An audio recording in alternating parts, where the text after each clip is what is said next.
fossils of human ancestors are rare. You could easily fit all that scientists have found in the back of one pickup truck. Wait a minute. Did she just say that you could easily fit everything that scientists have found of fossilized human remains in the back of one pickup truck? What happened to all of these fossils that prove human lineage? This is a fascinating admission. You know, NPR must think that only their ditto heads listen to their show and nobody else. Because this episode on All Things Considered just destroys the theory of evolution completely and actually confirms the Bible's model. Let's carry on here, shall we? But a remarkable site in Georgia, in the former Soviet Union, has produced a cornucopia of bones dating back almost 2 million years. As NPR's Christopher Joyce reports, scientists are excited and a bit puzzled by what they've uncovered there. The fossil hunters found the cache of bones over a decade ago in a place called Dmanisi. The team kept most of it under wraps. Now they've lifted the veil. Well, they've kept it under wraps, folks, because it destroys everything that they've been teaching the world in their textbooks. It destroys it all. This is a huge story coming out of NPR News today. They kept it under wraps for 10 years. They hid this evidence for biblical creation, for the Genesis account. They've kept it all hidden for 10 years. This is more evidence that they are suppressing evidence that slams the atheistic creation myth of evolution. Let's hear the rest of this thing now.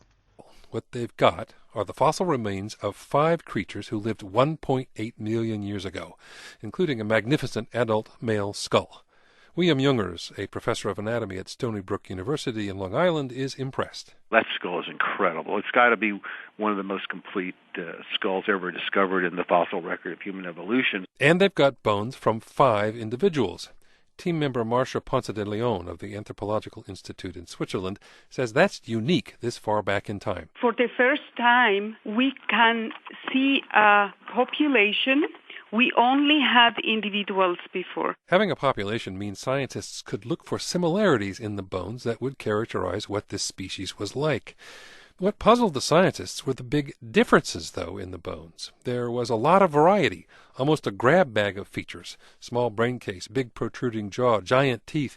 They looked like a mix of species.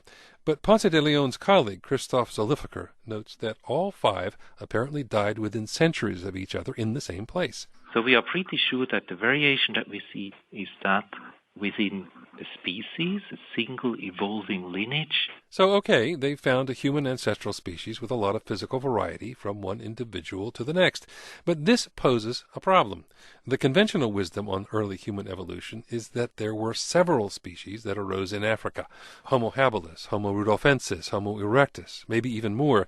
But this new discovery suggests that a single species, like the Dmanisi 5, can have a lot of physical variety, and that means, says Zollifacher, maybe there weren't numerous early human species, there was just one. And there it is. There it is. There was just one species, not many, which evolved from multiple lineages from around the world in the African area. Just one, folks, just one. Here's the evidence coming straight from the evolutionist community themselves. I'll tell you, and it's been suppressed for 10 years. Man, you guys need to spread this around. Of course, we're all going to be told, well, you just don't understand the evidence. Excuse me. This is it, man. This is it. You guys need to re-examine this stuff. If you're atheists and evolutionists listening to me talk, you have got to really take a serious look at the Genesis account. Maybe it will help you to watch the Genesis movie coming out of, we've been talking about it, Genesis 3D, Eric Hoven's movie. You guys got to watch that. My name is Mike Shoesmith.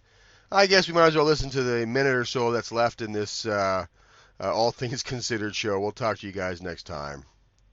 I think that there are going to be people who won't like this. Those people, says William Youngers at Stony Brook, have argued that there were lots of sibling species of early humans that popped up independently in Africa, Asia, and Europe, only to die out.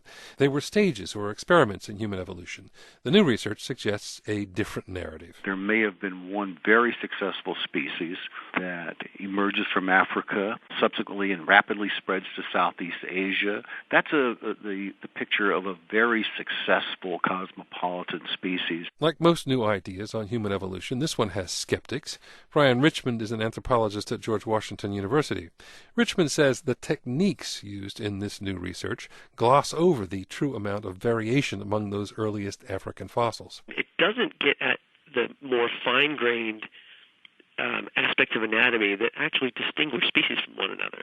It's a little bit like using a telescope, when in this case they need a magnifying glass.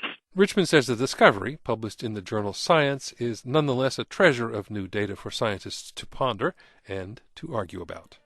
Christopher Joyce, NPR News.